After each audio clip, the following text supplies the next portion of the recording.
The episode opens with a slow-motion sequence of blood splattering across the pavement outside a small-town diner in the fictional city of Riverside, somewhere in the Midwest. The camera pans to reveal 3 bodies lying motionless. One of them is Detective James Holloway, the lead investigator who had been hunting down the mob's operations for most of the season. His badge slips from his hand and falls into a puddle of rainwater mixed with blood. This scene immediately sets the tone. This is not just another episode. It's the season finale, and the stakes are higher than ever.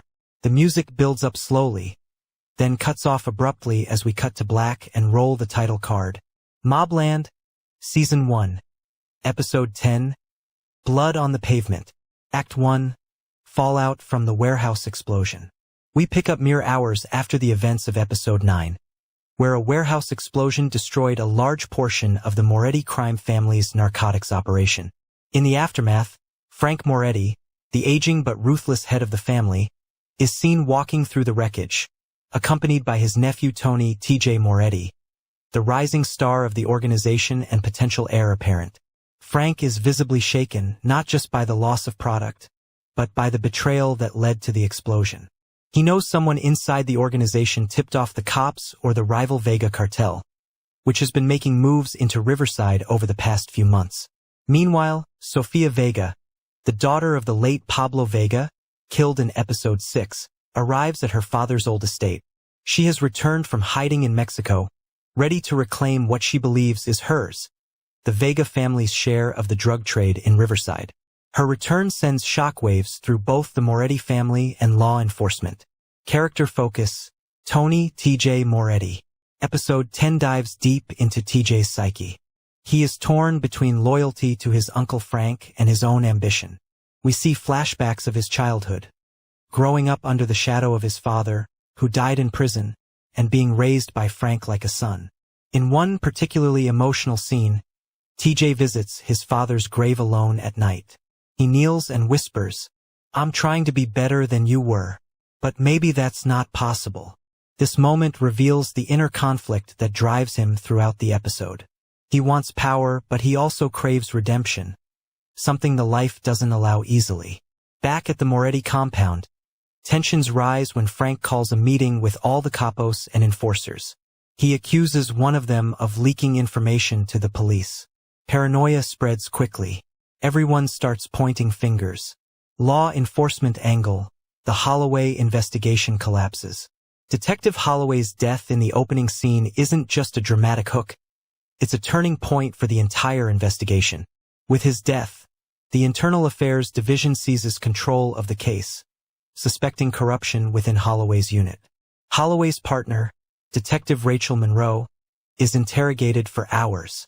She's forced to hand over all evidence collected during their undercover operation against the Morettis. Monroe is devastated by Holloway's death and begins questioning whether justice is even possible in a town where everyone seems compromised. Flashbacks reveal how close Holloway and Monroe came to bringing down the Morettis. They had a mole inside the organization, an unnamed low-level enforcer who was about to testify before vanishing weeks earlier. Monroe begins investigating Holloway's death on her own time, digging into security footage and witness testimonies. What she finds is chilling. Holloway wasn't just killed. He was executed execution style, and the killer wore a mask resembling a skull, the same symbol used by a mysterious new player in town rumored to be working for the Vega cartel. The rise of Sofia Vega. Sofia Vega emerges as a major force in this episode. She's intelligent, calculating, and unafraid to get her hands dirty. In one standout scene, she meets with Enrique Chico Morales, a former Vega lieutenant who betrayed the family and aligned with the Morettis. She confronts him in a backroom poker game. The tension is palpable. Chico tries to justify his actions, claiming survival was more important than loyalty. Sofia listens quietly, then pulls out a silenced pistol and shoots him in the chest. As he gasps for air, she says, "You should have stayed loyal." The room goes silent. No one dares move. Then she calmly walks out, leaving behind stunned faces and a message. The Vega name is back in play. Later, she reaches out to a tech-savvy hacker named Jules Rivera, who once worked for the Morettis. Jules agrees to help Sofia access encrypted files and communications between the Moretti family and their political connections. Betrayal within the Moretti family. As paranoia grips the Moretti organization, Frank orders a full audit of every financial transaction and communication made in the past 6 months. He's convinced there's a traitor among them. During this process, Frank discovers that Lucas Marconi, his right-hand man and closest advisor, has been secretly transferring money overseas and communicating with someone known only as the Architect, a shadowy figure who may be orchestrating the war between the Morettis and the Vegas. When confronted, Lucas denies everything, but Frank isn't buying it. In a brutal scene reminiscent of classic mafia films, Frank invites Lucas to dinner at his home. During the meal, Frank tells a long story about loyalty and betrayal. At the end, he raises his glass and says, "To the ones who never forget where they come from."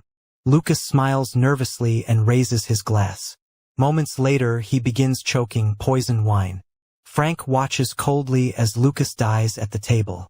He then turns to TJ and says, "Now the real war begins." Climax. The showdown at the docks. The final act of the episode centers around a planned arms deal between the Moretti family and a Russian syndicate supplying high-grade weapons. Sofia Vega learns about the deal through Jules' hacking and decides to crash the party. Meanwhile, Detective Monroe uncovers enough evidence to prove that Holloway was set up by someone within the department. She contacts an old informant who gives her the location of the dockside deal.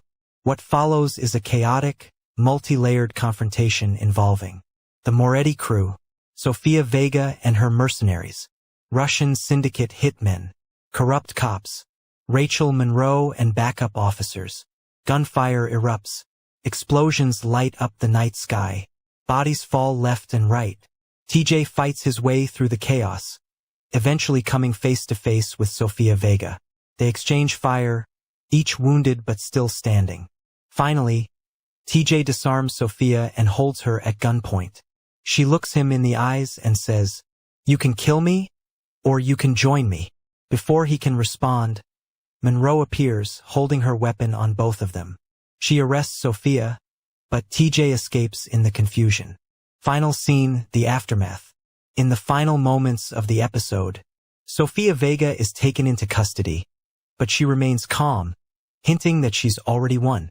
Frank Moretti survives the attack, but is gravely injured and hospitalized.